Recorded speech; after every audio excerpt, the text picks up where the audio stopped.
The last couple of years I've been writing books, and just in the past year I started publishing them. I think in April of 2010 I started publishing them. When I was writing the books now, I had a full-time job, so I was writing mostly in the evenings when I got done with work. I'd work like 3 to 9 or 4 to 10, and then I would get home and I would just write for like 8 to 12 hours at a time.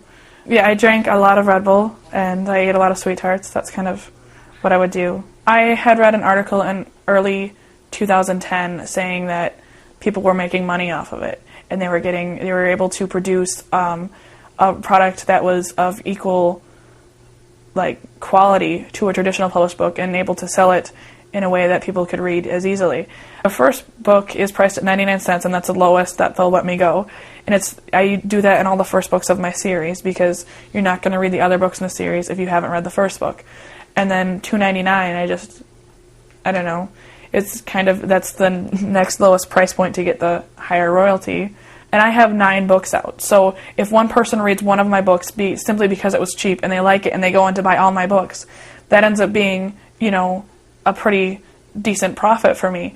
Things kind of started to take off, and I had published in April, and they started to kind of take off in June. I went from a couple hundred sales in May to 6,000 or 7,000 in June. And then my sales went up every month, but I kind of maintained that level. It was between 5,000 and 10,000 until November. And then in November I sold 25,000, and in December I sold 100,000. The royalties, if you count what I've earned but haven't gotten paid yet, it's somewhere between 1.4 million, I think, and 2 million. It's mostly surreal. There's still, I don't think about it. Sometimes I think that I'll need something, I'll be like, oh, I need new socks, and it doesn't occur to me that I can buy them. There's still a pause where I think, well, I'll have to wait, and then I go, I can buy them if I want them.